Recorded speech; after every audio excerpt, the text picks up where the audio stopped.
कुछ ऐसा इंटरफेस आ जाएगा। यहाँ पर आने के बाद में गाइज आप देखेंगे अग्निवीर एसएसआर और अग्निवीर एमआर। तो आपको चाहे किसी भी पोस्ट पर अप्लाई करना है, इनमें से रजिस्ट्रेशन आपका एक ही बार होगा। तो आप यहाँ पर क्या करेंगे, रजिस्टर के ऊपर क्लिक करेंगे। अप्लाई ऑनलाइन पर क्लिक करने के बाद में आपके सामने कुछ ऐसा इंटरफेस आ जाएगा। अब आप यहाँ पर क्या करेंगे, सबसे पहले आपको यहाँ पर रजिस्टर करना है। तो रजिस्टर करने के लिए आप रजिस्टर के ऊपर क्लिक करेंगे। इसके बाद में आपके सामने कुछ ऐसी जानकारी आएगी। सबसे पहले आप यहाँ पर आपकी ईमेल आईडी भरेंगे जो कि आप यहाँ पर रजिस्टर करना चाहते हैं। इसके बाद में आप यहाँ पर आपका मोबाइल नंबर एंटर करेंगे। फिर आपका यहाँ पर जो भी नाम 10th की मार्कशीट के अनुसार है वो नाम आपको यहाँ पर एंटर करना है। एंड देन यहाँ पर पेरेंट नेम के अंदर आपको या तो आपके फादर का या फिर आपकी जो माताजी है उनका नाम एंटर करना है। फिर नेशनलिटी में आप इंडियन सेलेक्ट कर लेंगे। ये सिलेक्ट करने के बाद यहाँ पर जो सिक्योरिटी कोड या कैप्चा कोड है वो आप यहाँ पर फिल करेंगे। इन जानकारी को वेरीफाई करेंगे क्योंकि बाद में एडिट का मौका नहीं मिलेगा। और फिर आप यहाँ पर रजिस्टर पर क्लिक करेंगे। अब गाइस यहाँ पर जो आपने ईमेल आईडी रजिस्टर किया है, इस ईमेल के ऊपर एक ईमेल गई होगी जिसमें कि आपको एक लिंक दिया है। आपको क्लिक हियर के ऊपर क्लिक करके कुछ ऐसा इंटरफेस देखने को मिलेगा जहां पर आपका नंबर दिया है। अब आप यहां पर ये जो कैप्चा कोड है वो फिल करेंगे और जनरेट ओटीपी पर क्लिक करेंगे। इसके बाद में जो नंबर अभी आपने रजिस्टर किया है उसके ऊपर एक ओटीपी गया होगा, वो ओटीपी यहां पर आपको डालना है। एंड देन आपको एक पासवर्ड क्रिएट करना है। पासवर्ड आपका कैसा रहना चाहिए उसका एग्जाम्पल आप यहाँ पर देख लीजिए। आपके पासवर्ड के अंदर इंग्लिश का कैपिटल वर्ड, स्मॉल वर्ड, कोई स्पेशल कैरेक्टर और साथ में डिजिट भी रहना चाहिए। कुछ ऐसा पासवर्ड आपको क्रिएट करना है। उस पासवर्ड को दोबारा डाल करके आपको वेरीफाई करना है, ये कैप्चा कोड फिल करना है और फिर सबमिट पर क्लिक करना है। नाउ गाइज आपका जो पासवर्ड है वो क्रिएट हो जाएगा और आपके सामने यहाँ पर लॉगिन का पेज आ जाएगा। अब आपने जो ईमेल आईडी रजिस्टर की है वो आपको यहाँ पर एंटर करनी है। जो पासवर्ड बनाया है वो यहाँ पर आप डालेंगे, ये कैप्चा कोड फिल करेंगे और लॉगिन पर क्लिक करेंगे। लॉगिन पर क्लिक करने के बाद आपके सामने कुछ ऐसा इंटरफेस आ जाएगा जहाँ पर आपको इंस्ट्रक्शंस दिए गए हैं। आप इन इंस्ट्रक्शंस को यहाँ पर एक बार चेक कर लीजिएगा और उसके बाद में अब आपको क्या करना है, आपको click here to fill details इसके ऊपर क्लिक करना है। इस पर क्लिक करने के बाद सबसे पहले पर्सनल डिटेल, तो आप डोमिसाइल रेसिडेंट स्टेट यानी कि आप कौन सी स्टेट के स्थायी निवासी है वो स्टेट आपको यहाँ पर सेलेक्ट कर लेनी है। एंड देन यहाँ पर नीचे आधार नंबर, आपका जो भी आधार नंबर है वो आप यहाँ पर एंटर करेंगे। इसके बाद आप यहाँ पर कोई अन्य मोबाइल नंबर देना चाहते तो आप यहाँ पर दे सकते हैं, नहीं तो आप इसको खाली भी छोड़ सकते हैं। फिर आपको यहाँ पर जो आपकी डीओबी है वो सिलेक्ट कर लेनी है। पहले ईयर सेलेक्ट करें, फिर यहाँ से मंथ और उसके बाद में डे, तो आपकी डीओबी यहाँ पर आ जाएगी। एंड देन यहाँ पर दोस्तों आपका जो फर्स्ट नेम है वो आपको एंटर करना है। ये नाम आपका 10th की मार्कशीट के अनुसार होना चाहिए। तो चलिए मैं यहाँ पर अपना नाम फिल करता हूँ और इस नाम को देने के बाद में पहले बेसिकली आप फर्स्ट नेम एंटर करेंगे, फिर मिडिल नेम और उसके बाद में लास्ट नेम। अगर आपका मिडिल नेम नहीं है तो आप खाली छोड़ दीजिएगा। नाउ गाइस यहाँ पर है पेरेंट नेम यानी कि जो आपके फादर का नेम है या फिर आपकी मदर्स का नेम है वो आपको एंटर करना है। ये नाम भी आपका 10th की मार्कशीट के अनुसार होना चाहिए। गार्जियन नेम यानी कि जो आपके अभिभावक है आप यहाँ पर देना चाहे दे सकते हैं, नहीं तो आप इसको खाली भी छोड़ सकते हैं। फिर यहाँ पर आपको आपका जेंडर सेलेक्ट करना है। आइडेंटिफिकेशन मार्क फर्स्ट, आपकी बॉडी के ऊपर वो निशान जिससे आपके शरीर की पहचान होती है, आपको उस मार्क के बारे में यहाँ पर लिखना है। अगर आपकी बॉडी के ऊपर ढूंढने के बाद भी कोई मार्क नहीं मिलता तो आप यहाँ पर नो मार्क लिख सकते हैं। जैसे कि मेरी बॉडी के ऊपर एक मार्क है तो पहले में मैंने मार्क लिख दिया है और दूसरे में मैं यहाँ पर नो मार्क लिख रहा हूँ। इसके बाद मैरिटल स्टेटस आपको बताना है कि मैरिड हो या फिर अनमैरिड हो। एंड देन आता है अपलोड फोटोग्राफ, जो आपका फोटो है इसका साइज 100 KB से कम रखा है। फॉर्मेट जेपीईजी या फिर जेपीजी या फिर पीएनजी का चल जाएगा। तो आप चूज फाइल के ऊपर क्लिक करेंगे। जहां पर भी आपकी फोटो की फाइल है वो आपको सिलेक्ट करनी है, यहाँ से ओपन करनी है। ओपन करने के बाद आपकी फाइल यहाँ पर आ जाएगी। सेम तरीके से आप अपना सिग्नेचर अपलोड करेंगे। जहां पर भी आपकी सिग्नेचर की फाइल है वो आपको सिलेक्ट करनी है, यहाँ से ओपन करनी है। फिर आप यहाँ पर डोमिसाइल रेसिडेंट यानी कि जो आपका निवास प्रमाण पत्र है उसको अपलोड करेंगे। इसका साइज 300 KB से कम रखा है। तो जहां पर भी आपका सर्टिफिकेट है वो सिलेक्ट करके यहाँ से ओपन कीजिए और इन सभी जानकारी को चेक करते हुए सेव के ऊपर क्लिक कीजिए। सेव पर क्लिक करने के बाद में जानकारी आपकी यहाँ पर सेव हो जाएगी। अब आप यहाँ पर कम्युनिकेशन डिटेल्स इसके ऊपर क्लिक करेंगे। इसके ऊपर क्लिक करने के बाद यहाँ पर आपको एड्रेस की जानकारी देनी है। सबसे पहले कोरेस्पोंडेंस एड्रेस यानी कि प्रेजेंट एड्रेस, तो जो भी आपका प्रेजेंट एड्रेस है वो एड्रेस आप यहाँ पर फिल करेंगे। पूरा एड्रेस आपको इन दोनों लाइन के अंदर अपना लिख देना है आपकी आईडी के अकॉर्डिंग। और ये देने के बाद में यहाँ पर आता है स्टेट, तो आप अपनी स्टेट सिलेक्ट करेंगे।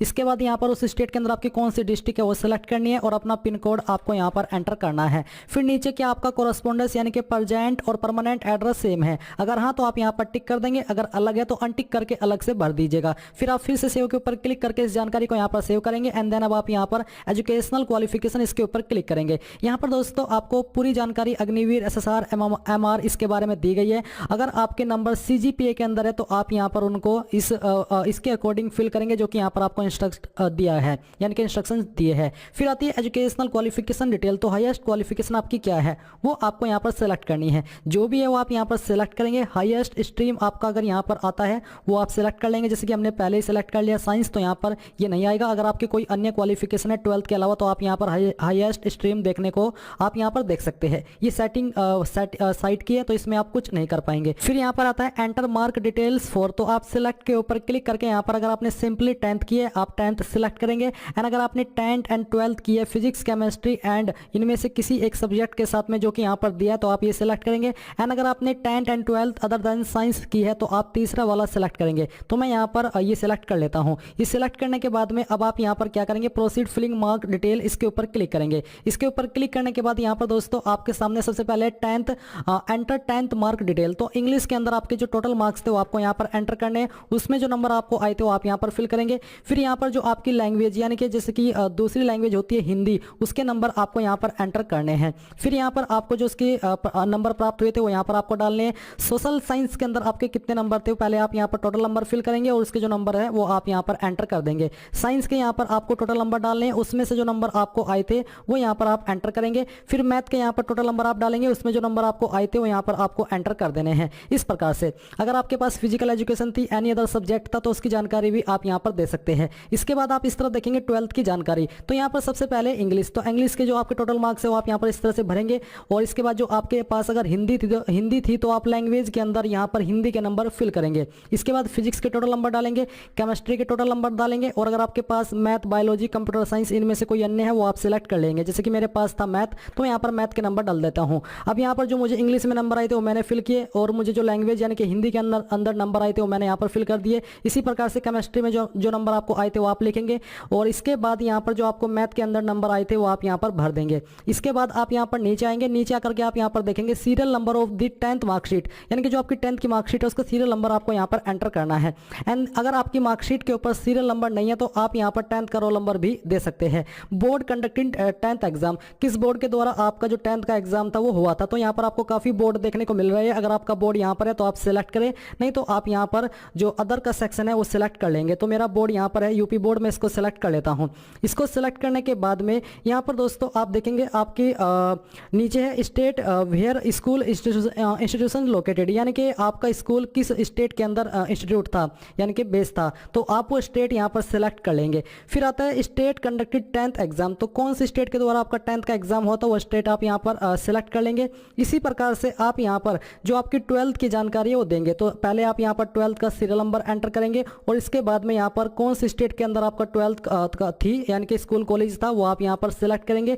और फिर यहाँ पर दोस्तों आपको सेम तरीके से स्कूल इंस्टीट्यूट नेम, यानी कि जो आपका 10th का स्कूल नेम है या कॉलेज नेम है उसका नाम आप यहाँ पर एंटर कर देंगे। इस प्रकार से आपको ये एंटर करना है। एंड देन यहाँ पर आपको 10th की जो मार्कशीट है वो अपलोड करनी है। अगर आपकी मार्कशीट और सर्टिफिकेट एक ही है तो आप यहाँ पर वही अपलोड करेंगे, अगर अलग अलग है तो आप उनको एक फाइल में बना करके जिसका फॉर्मेट PDF का रखा है वो यहाँ पर आप चूज फाइल के ऊपर क्लिक करके अपलोड कर देंगे। तो चलिए मैं यहाँ पर एक फाइल आपको सिलेक्ट करके अपलोड करके दिखाता हूँ। तो हमने ये फाइल सिलेक्ट की है और मैं यहाँ पर अब इसको ओपन करता हूँ। ओपन करने के बाद आपकी फाइल यहाँ पर आ जाएगी। सेम तरीके से यहाँ पर आपको 12th की जानकारी देनी है। स्टेट कंडक्टेड एग्जाम, कौन सी स्टेट के द्वारा आपका 12th का एग्जाम हुआ तो आप स्टेट यहाँ पर सेलेक्ट कर लेंगे, और इसके बाद आप यहाँ पर आपके स्कूल कॉलेज का नाम भी एंटर कर देंगे। एंड देन यहाँ पर बोर्ड कंडक्टेड 12th एग्जाम, किस बोर्ड के द्वारा आपका 12th का एग्जाम हुआ है वो आप यहाँ पर सेम तरीके से सेलेक्ट कर लेंगे, और फिर आप 12th की मार्कशीट भी यहाँ पर अपलोड कर देंगे। इसके बाद आप ये सभी जानकारी देने के बाद सबमिट 10th मार्क डिटेल, और इसके बाद में सबमिट 12th मार्क डिटेल्स इसके ऊपर क्लिक करेंगे। यहाँ पर गाइज आपको जो आपकी जानकारी देनी है पहले आप 10th की जानकारी सबमिट कर देंगे, उसके बाद में आपको 12th की जानकारी देनी है, एंड देन आप इसको बाद में सबमिट कर पाएंगे। एक साथ में दोनों की जानकारी आप सबमिट नहीं कर सकते, पहले 10th की जानकारी फिल करके सबमिट करेंगे एंड फिर 12th की जानकारी फिल करके जो कि अभी मैंने आपको बताई है आप यहाँ पर सबमिट 12th मार्क डिटेल्स इसके ऊपर क्लिक करेंगे तो ये जानकारी आपके यहाँ पर सबमिट हो जाएगी। अब आप यहाँ पर क्या करेंगे, आपको यहाँ पर एग्जाम सिटी चॉइस इसके ऊपर क्लिक करना है। इसके बाद में आता है एग्जाम सेंटर प्रेफरेंस फर्स्ट, तो आप यहाँ पर कौन से स्टेट के अंदर एग्जाम सेंटर की फर्स्ट प्रेफरेंस रखना चाहते हैं या फिर देना चाहते हैं वो आपको यहाँ पर सिलेक्ट कर लेना है इन स्टेट में जो कि यहाँ पर आपको दिया है। एंड देन यहाँ पर आती है सिटी, तो सिटी आप कौन सी रखना चाहते हो आप सिलेक्ट करेंगे। फिर आप यहाँ पर जो आपकी एग्जाम सेंटर की सेकंड प्रेफरेंस है वो स्टेट आप सिलेक्ट करेंगे, उसकी कौन सी सिटी को आप प्रेफरेंस देना चाहते हैं सेकंड वो आप यहाँ पर सिलेक्ट कर लेंगे। एंड देन यहाँ पर आप सेम तरीके से तीसरी स्टेट सिलेक्ट करेंगे। स्टेट में आप तीनों में एक ही सिलेक्ट कर सकते हैं बट सिटी आपकी अलग अलग होनी चाहिए। इसके बाद आप यहाँ पर सेव पर क्लिक करके यहाँ से जानकारी को सेव कर देंगे। अब यहाँ पर दोस्तों आता है आपके सामने एडिशनल इन्फॉर्मेशन, तो आप इसके ऊपर क्लिक करेंगे। यहाँ पर आपसे सवाल पूछा है एडिशनल इन्फॉर्मेशन में कि क्या आपके पास एनसीसी सर्टिफिकेट है, अगर हाँ तो यस, नहीं तो आपको नो करना है। इसके बाद आप यहाँ पर एनसीसी विंग, अगर आपके पास Indian army, Indian navy, Indian air force है तो आप यहाँ पर उसको सिलेक्ट करेंगे। एंड यहाँ पर फिर जो आपका ग्रेड है वो भी आपको सिलेक्ट करना है। अगर आपके पास एनसीसी सर्टिफिकेट नहीं है तो आप यहाँ पर नो कर दीजिए। डू यू नो स्विमिंग, अगर आपको स्विमिंग आती है तो आप यहाँ पर यस करेंगे, नहीं तो आपको नो करना है। फिर क्या आप एक स्पॉन्सर्ड कैंडिडेट है, अगर हाँ तो आप यस करें, नहीं तो आपको नो करना है। अगर आप सिंपली फ्रेशर है तो आप यहाँ पर नो कर दीजिए। अगर आप यहाँ पर यस करते तो फिर आपको स्पॉन्सर टाइप सेलेक्ट करना है कि आप इनमें से कौन सी डिटेल कैटेगरी से बिलोंग करते हैं, नहीं तो आप नो करेंगे और सेव के ऊपर क्लिक करके इस जानकारी को सेव कर देंगे। फिर आती है आपके सामने यहाँ पर MR प्रीफरेंस और पेमेंट की जानकारी, तो यहाँ पर आप इसको सेव करें और सेव के ऊपर क्लिक करने के बाद आप यहाँ पर ओके कर दे। तो बेसिकली आप यहाँ पर पेमेंट के पेज पर आ चुके हैं। पेमेंट पर आने पर आप देखेंगे you are eligible to appear for the following post, यानी कि मैं इन दोनों पोस्ट पर एलिजिबल हूँ अप्लाई करने के लिए। तो यहाँ पर दोस्तों आपको एग्जाम्शन फी और जो टोटल अमाउंट है उसका GST का वो देखने को मिल पा रहा है। तो आप यहाँ पर जिस माध्यम से फीस को जमा करना चाहते हैं वो आप सिलेक्ट करेंगे और इसको सिलेक्ट करने के बाद में आप यहाँ पर पे नाउ पर क्लिक करके यहाँ से ओके करेंगे। ओके करने के बाद में यहाँ पर आपको पेमेंट के पेज पर ट्रांसफर किया जाएगा। पेमेंट के पेज पर आने पर आप यहाँ पर देखेंगे कि आपके सामने कुछ ऐसा इंटरफेस आ चुका है। यहाँ पर गाइज जब नोटिफिकेशन आया था तो उसमें एप्लीकेशन फीस रखी थी, बट अभी मैं जैसा कि देख पा रहा हूँ यहाँ पर कोई फीस नहीं ली जा रही है। तो यहाँ पर जो भी कोई फीस यानी कि जो चार्जेस है वैसा वही आपसे लिया जा रहा है, कोई एग्जाम फी आपसे यहाँ पर नहीं ली जा रही है। तो किस माध्यम से आप फीस को जमा करना चाहते हो आप सिलेक्ट करें और कंटिन्यू पेमेंट इसके ऊपर क्लिक करके यहाँ पर आप अपनी जो इन्फॉर्मेशन है पेमेंट की वो फिल करेंगे और पे नाउ के ऊपर क्लिक करके यहाँ पर अपनी एप्लीकेशन